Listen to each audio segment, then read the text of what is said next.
Assalamualaikum warahmatullahi wabarakatuh. Salam sejahtera untuk kita semua. Bapak Ibu Asesor, izinkan perkenalkan nama saya Dr. Hoirul Anwar Pulungan MPD, selaku dosen program studi Pendidikan Kepelatihan Olahraga, Fakultas Olahraga dan Kesehatan Universitas Negeri Gorontalo. Pada kesempatan ini, izinkan saya menjelaskan mata kuliah yang akan saya ampu di program studi Pendidikan Kepelatihan Olahraga, yaitu mata kuliah Psikologi Olahraga dan Latihan. Pada perkuliahan ini terdapat rencana pembelajaran semester atau RPS yang terdiri dari 16 kali pertemuan, termasuk di dalamnya ujian tengah semester dan ujian akhir semester. Pada proses perkuliahan Psikologi Olahraga dan Latihan ini, mahasiswa diharapkan mampu memahami konsep-konsep psikologi olahraga, serta mengaplikasikannya terhadap prinsip-prinsip psikologi, dalam itu proses latihan dan juga pembinaan prestasi atlet. Oke, pembelajaran ini dirancang mengutamakan pendekatan student center learning, di mana melalui kombinasi metode ceramah, diskusi, dan refleksi, sehingga mahasiswa tidak hanya menguasai konsep-konsep, tetapi juga memahami dan mampu menganalisis berbagai permasalahan psikologi atlet. Oke, pendekatan pada mata kuliah ini menekankan kepada penerapan prinsip-prinsip psikologi dalam pembinaan atlet berprestasi. Selama proses pembelajaran, mahasiswa didorong untuk berpartisipasi serta aktif sebagai melalui kegiatan-kegiatan tanya jawab, presentasi, diskusi, hingga menyelesaikan studi kasus. Sehingga dievaluasi pembelajaran dilakukan secara berkelanjutan melalui penilaian-penilaian keaktifan, tugas individu maupun tugas kelompok, serta kuis yang mengasesmenkan formatif dan submatif yang mengacu kepada pencapaian persiapan pembelajaran mata kuliah.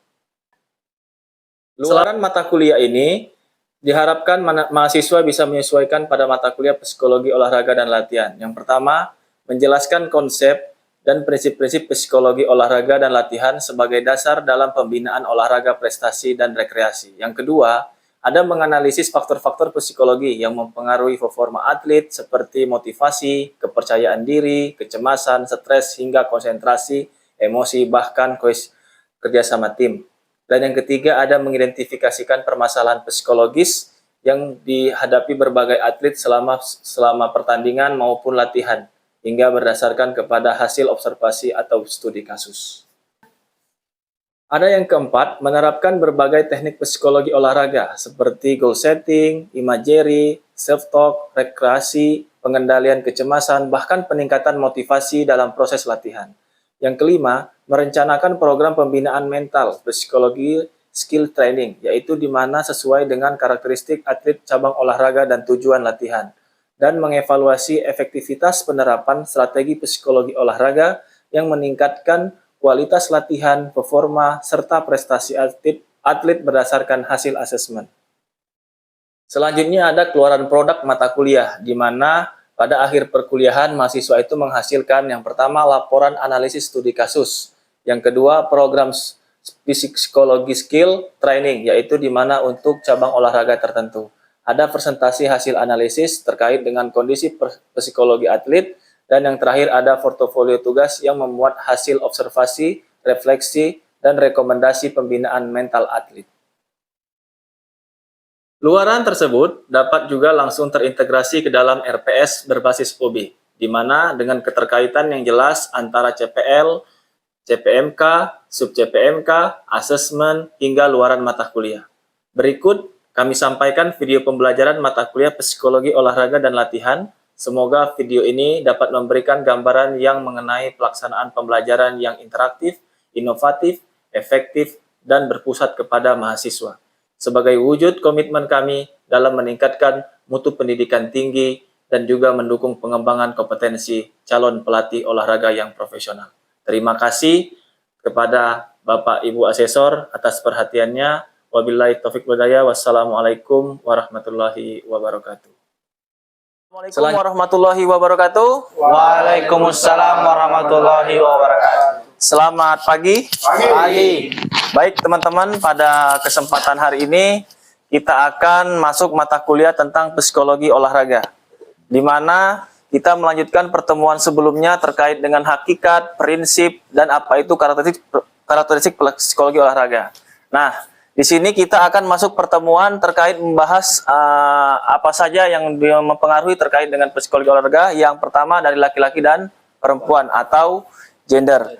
Sebelum memulai mata kuliah hari ini, ada baiknya kita berdoa yang akan dipimpin oleh ketua kelas. Kepada saudara Jalil, saya persilakan. Oke, baik teman-teman. Sebelum kita memulai pembelajaran pada pagi hari ini, alangkah baiknya kita berdoa agar pembelajaran pada pagi hari ini dilancarkan. Oke, berdoa menurut keyakinan kita masing-masing. Berdoa dimulai.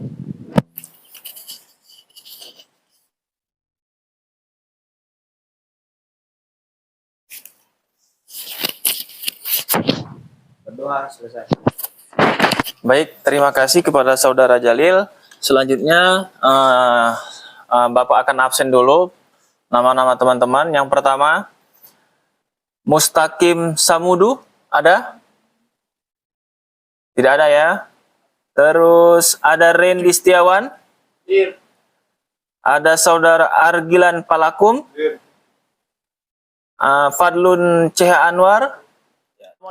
Selanjutnya, setelah absen kita akan masuk ke materi kita, yaitu tentang karakteristik psikologi olahraga terkait dengan gender.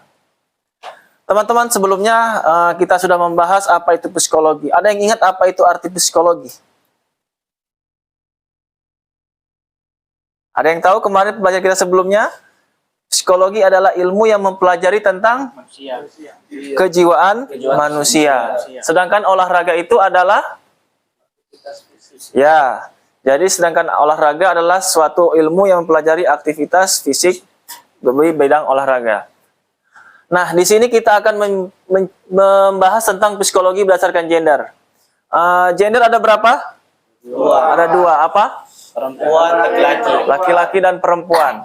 Apakah sama psikologi dari atlet perempuan sama laki-laki? Kenapa bisa berbeda?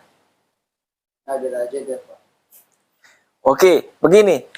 Jangankan psikologi terhadap gender, terhadap sesama teman laki-laki aja berbeda. Apalagi cabang olahraga.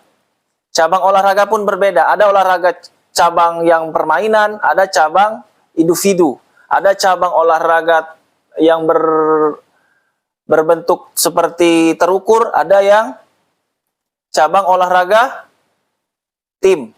Semua karakteristik semuanya itu berbeda-beda. Nah, kalau melihat dari gender, laki-laki sama perempuan, contoh, terkait dengan emosional siapa yang lebih tinggi? Perempuan. Kenapa perempuan lebih tinggi? Tahu nggak teman-teman?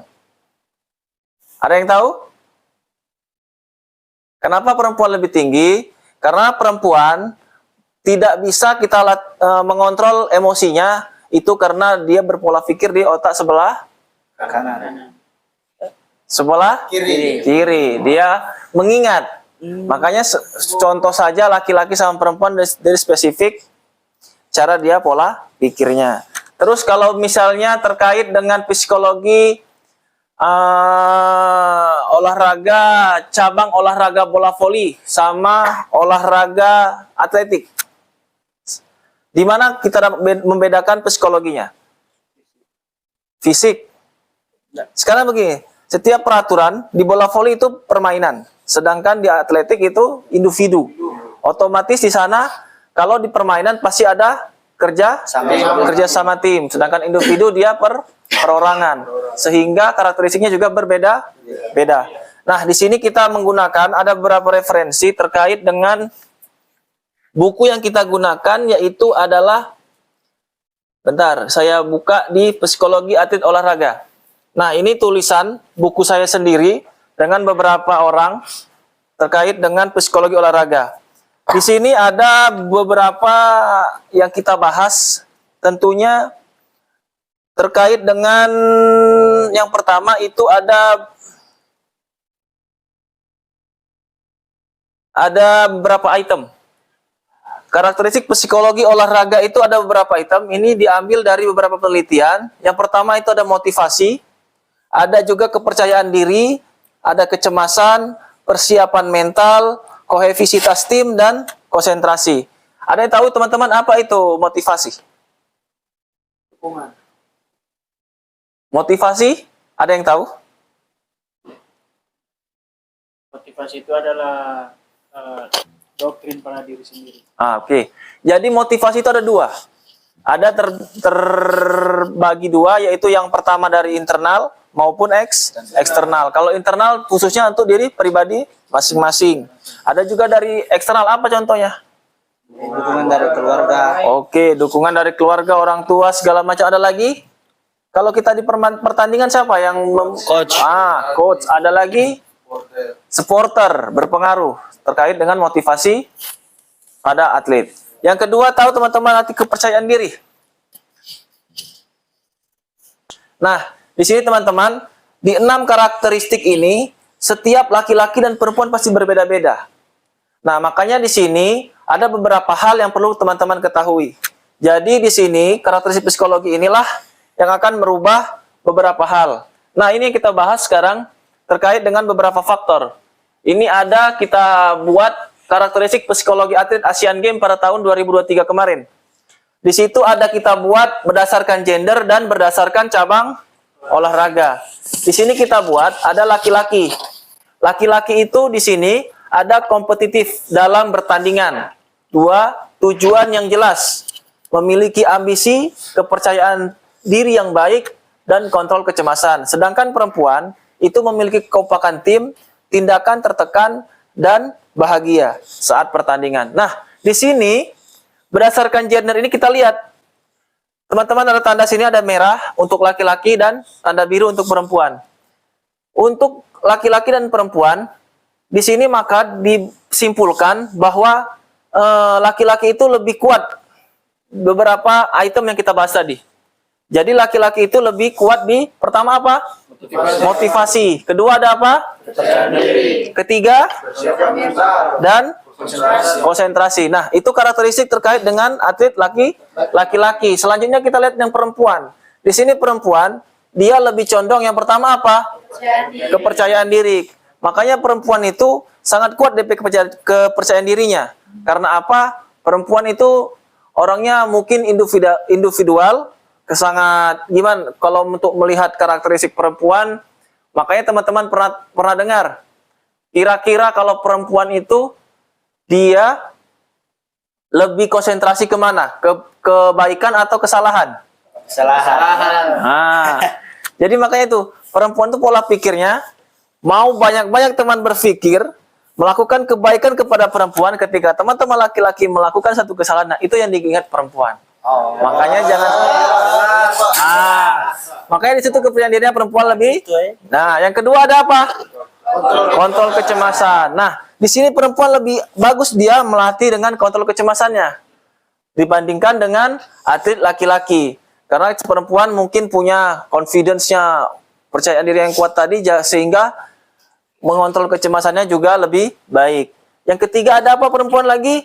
Ada pentingnya tim. Nah, perempuan itu kalau misalnya bicara dengan kekompakan, cocok.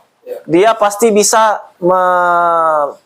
lebih cepat mereka berbaur atau menjadi tim yang kuat dibandingkan dengan atlet laki-laki. Makanya di sini dikategorikan perempuan lebih penting timnya itu kuat. Maksudnya kerjasamanya, kekompakannya dalam pertandingan.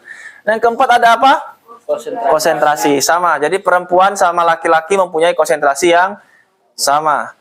Nah, selanjutnya kita bedakan lagi terkait dengan tadi gender ke cabang olahraga. Itu ada dua berdasarkan cabang olahraga.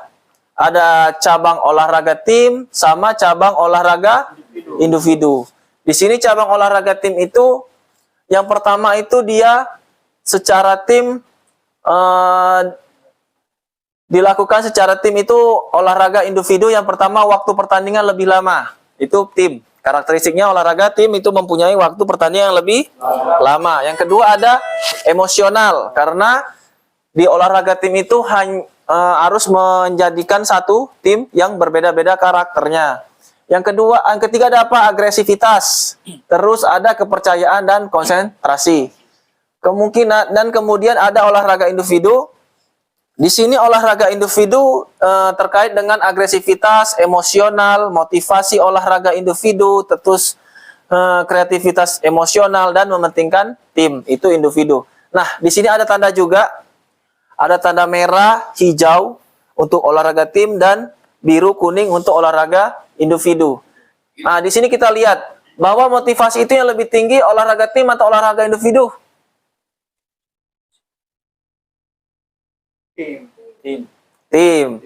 Masa tim? yang konsentrasi. Iya, motivasi bukan konsentrasi. Motivasi itu lebih tinggi mana? Tim atau individu? Sama. Kalau ngelihat tanda panahnya itu sama-sama Sama-sama. motivasi yang baik. Terus untuk kepercayaan diri yang mana yang lebih bagus? Individu. Ya, kalau untuk kepercayaan diri tadi yang lebih baik itu individu dibandingkan olahraga tim. Untuk kontrol kecemasan? Tim. Sama? Oh iya, untuk kecemasan itu sama karena ada tanda merah dan tanda kuning. Persiapan mental? Sama. Untuk kepentingan tim? Sama. Konsentrasi? Oke, kalau yang konsentrasi lebih ke tim. Nah, di sini ada beberapa hal yang perlu kita bahas kembali terkait dengan karakteristik psikologi atlet ini. Nah, di sini saat kami melakukan penelitian itu ada beberapa hal yang kami lakukan. Tadi contohnya saja teknik pengumpulan data saya bilang kita ambil sampel di Asian Games 2023 dengan menggunakan instrumen Psychological Skill Inventory of Forfeits. Nah, di sini ada 8 item. 8 item, ada 6 item. 6 item tadi kan? Apa tadi? Motivasi terus kepercayaan diri apa lagi? Kontrol kecemasan, apa lagi? Persiapan mental, terus pentingnya tim dan konsentrasi. Nah, di setiap 6 item ini terdapat beberapa pertanyaan. Jadi jumlah total pertanyaan di semua kuesioner ini ada 44 item. Di sini motivasi sebanyak 8 item, kepercayaan diri sebanyak 8 item, kontrol kecemasan sebanyak 8 item, terus persiapan mental juga sebanyak 6 item, ada pentingnya tim 7 item dan konsentrasi 7 item. Jadi total keseluruhan instrumen itu ada 44 pertanyaan. Nah, ini kita ambil itu di berbagai kegiatan. Jadi ini diambil saat sebelum pertandingan, saat dia latihan, terus saat dia pertandingan dan setelah pertandingan. Nah, dari berbagai instrumen yang kita ambil sehingga di sini ada beberapa kesimpulan. Yang pertama, ini diagram batang untuk atlet laki-laki karena kita mengambil 4 negara. Ada negara Indonesia, ada negara Jepang, Korea, dan Iran. Ini untuk karakteristik laki-lakinya. Kira-kira kalau teman-teman baca diagram batang ini, mana yang lebih bagus di 4 negara ini? Coba kita kupas satu-satu. Untuk motivasi yang lebih tinggi siapa? Oke. Untuk yang motivasi Jepang. Yang kemudian teman-teman kita sebelum melanjutkan lagi, kita akan buat diskusi kelompok. Jadi teman-teman buat berapa kelompok, menjadi satu kelompok itu 3 orang. Nanti teman-teman saya kasih jurnal, artikel untuk didiskusikan, kita mereview, nanti kita kupas kenapa dia lebih tinggi si A atau lebih tinggi si B. Nah, teman-teman coba bagi kelompok dari sekarang. Buat kursinya 3 orang, 3 orang, 3 orang. Ayo. 3-3. Buat lingkaran 3-3. Kita di center, jadi Nah. Diskusi ya. Saya kasih share jurnalnya ke WA. Nanti teman-teman bahas, diskusikan seperti apa terkait dengan artikel yang saya share. Teman-teman, sudah ya. Kita lanjut.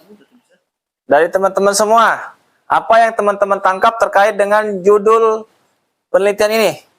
Apa itu Cooperation of Psychological Skills Characteristic of Male and Female Karate Athlete di 19 Asian Games in 2023 to the 3 in Haozhong, Cina. Apa yang teman-teman lihat? Ini penelitian tentang apa? Tentang karakteristik psikologi atlet karate. Apa yang dibedakan di sini? Ya, betul. Jadi ini artikel yang membahas tentang gender. Jadi kita membedakan atlet karatenya yang bertanding di Asian Games kemarin di 2023 terkait dengan karate, yaitu antara laki-laki dan perempuan. Ini karate male, laki-laki. Coba kita lihat yang laki-laki. Itu laki-laki itu tentang motivasi itu di poin berapa? 4,4 dengan skor 35,50 dengan karakter very high, berarti sangat tinggi. Terus ada confidence. Ini di poin berapa? 3,89 dengan skor 27,1 dengan kategori tinggi. Terus juga ada anxiety control atau kecemasan, ini ada di poin 3,55 dengan skor 24,86 dengan karakter tinggi. Terus ada mental, ada berapa poinnya? 3,55 dengan skor 21,64 dengan karakter tinggi. Ada lagi important, kerjasama tim, apa? 3,43 dengan skor 13,71 dengan karakter tinggi juga. Ada konsentrasi di poin 3,39 dengan skor 20,36 dengan rata-rata skor semua dari motivasi dan sebagainya itu sebesar 142, sehingga dikategorikan tinggi untuk karakteristik laki-laki. Terus kita lihat yang female, yang perempuan. Nih, perempuan itu motivasinya ada di angka berapa? Poin 4,12 dengan skor berapa? 32,93 dengan karakter tinggi. Terus self confidence-nya berapa? 3,30. Skornya berapa? 23,27 dengan medium. Terus kecemasannya ada di poin 2,74 dengan skor 19,21 dengan keterangan medium atau sedang. Terus mental, persiapan mentalnya di poin 3,29, skor 19,71 dengan keterangan sedang juga. Terus kerjasama timnya berapa? 3,23 dengan skor 12,93 dengan kategori sedang, dan konsentrasi 3,18 dengan poin skor 19,07 dengan kategori sedang, sehingga di keseluruhan poin terjumlah 126,9 dengan kategori sedang. Artinya yang mana lebih baik, laki-laki sama perempuan di karate ini? Laki-laki. Untuk karakteristik psikologinya, laki-laki lebih baik dibandingkan perempuan. Bukan berarti laki-laki lebih baik, perempuan jelek, tidak. Tapi cuman karakternya, high-nya lebih tinggi di laki-laki. Nah, ini teman-teman harus tahu juga bahwa untuk penilaian ini ada kategori-kategorinya.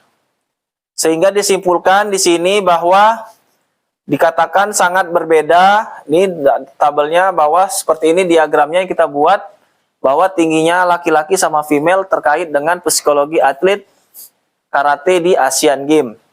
Nah, kemudian teman-teman, sampai sini ada pertanyaan untuk kita membahas karakteristik psikologi ini? Ada pertanyaan lagi? Apa teman-teman yang belum paham terkait dengan psikologi atlet, khususnya untuk gender? Saya Pak, izin. Ya. Tadi kan Pak menyinggung tentang beberapa dari motivasi dan lain-lain. Saya itu masih bingung Pak. Kira-kira perbedaan signifikan antara gender laki-laki dan gender perempuan Pak? Saya masih agak bingung dengan kalau terkait dengan signifikannya, apa sih yang membedakan sangat berbeda terkait dengan psikologis atlet laki-laki dan perempuan? Makanya kita ada beberapa kategori. Biasanya kita mengapa perempuan itu terkait dengan mungkin pertama faktor fisik, kemudian faktor lingkungan. Ada juga terkait dengan faktor keluarga. Nah, di sini laki-laki sama perempuan sangat berbeda. Kenapa sangat berbeda? Kita gunakan saja secara simpel. Contoh, aktivitas laki-laki sama perempuan sama atau tidak? Berbeda. Sehingga setiap orang mempunyai psikis yang berbeda-beda. Jangankan teman-teman laki-laki sama perempuan. Laki-laki sama laki-laki terkait dengan cabang olahraga berbeda pasti mempunyai karakteristik yang berbeda-beda juga. Makanya saya bilang tadi, laki-laki sama perempuan emosional lebih tinggi yang mana? Perempuan. Terus kalau misalnya ingatan terkait dengan perempuan, contoh, teman-teman misal, kalau seperti contoh, kalau laki-laki perempuan itu kalau di sifat sosiologi ya, anggaplah lingkungan. Yang mudah berbaur itu laki-laki atau perempuan? Laki-laki. Kayaknya laki-laki. Yang mudah menyesuaikan keadaan lingkungan, misalnya contoh gini. Kalau pertemanan, laki-laki sama perempuan yang mana lebih cepat akrab? Laki-laki. Terus kita bilang lagi, kalau misalnya contoh terkait dengan laki-laki dan sama perempuan, terkait fisik, yang mana lebih kuat? Laki-laki. Kenapa laki-laki lebih kuat? Emang perempuan tidak kuat fisiknya? Kalau secara fisik perempuan laki-laki lebih kuat, Pak. Ya, karena laki-laki lebih banyak DP hormonnya lebih tinggi dan sebagainya. Nah, sehingga itulah yang membedakan terkait dengan psikologi atlet laki-laki dan perempuan kenapa sangat berbeda. Karena ada juga misalnya tidak semua psikologi ini terkait ini lebih tinggi laki-laki. Ada kita kemarin juga meneliti terkait dengan bola voli Indonesia, itu perempuan lebih tinggi di beberapa faktor ini. Tidak semuanya laki-laki. Ini kebetulan saja di karate Asian Games itu yang lebih tinggi laki-laki. Karena kita pernah kenal pemain voli Indonesia yang tomboy, tahu? Manganang bersaudara itu DP kekuatan fisik dia lebih tinggi di kontrol kecemasan sama persiapan mentalnya. Padahal dia perempuan. Tapi karena dia mempunyai karakter yang beda, karena lingkungan yang berbeda dan sebagainya, makanya punya lebih dari psikologi atlet ini. Nah, sampai sini mungkin teman-teman terkait dengan pembelajaran psikologi atlet olahraga yang berdasarkan gender. Oke, untuk mungkin nanti ke pertemuan selanjutnya kita membahas lebih detail lagi beberapa hal terkait dengan psikologi atlet. Sebelumnya saya akan memberikan, sebelum saya menutup perkuliahan hari ini, kita akan memberikan tugas kepada teman-teman terkait dengan beberapa hal. Nanti ada tugas teman-teman membuat terkait dengan beberapa karakteristik item tadi dibandingkan. Contoh aja atlet sepak bola, atlet voli yang mana teman-teman geluti sesuai cabang olahraganya, terus teman-teman cari mengapa dia lebih tinggi, mengapa dia lebih rendah. Mungkin itu ada pertanyaan lagi? Oke, kalau tidak ada saya akhiri. Wabillahi taufiq wal hidayah. Wassalamualaikum warahmatullahi wabarakatuh. Waalaikumsalam warahmatullahi wabarakatuh. Selamat pagi. Pagi. Oke, terima kasih.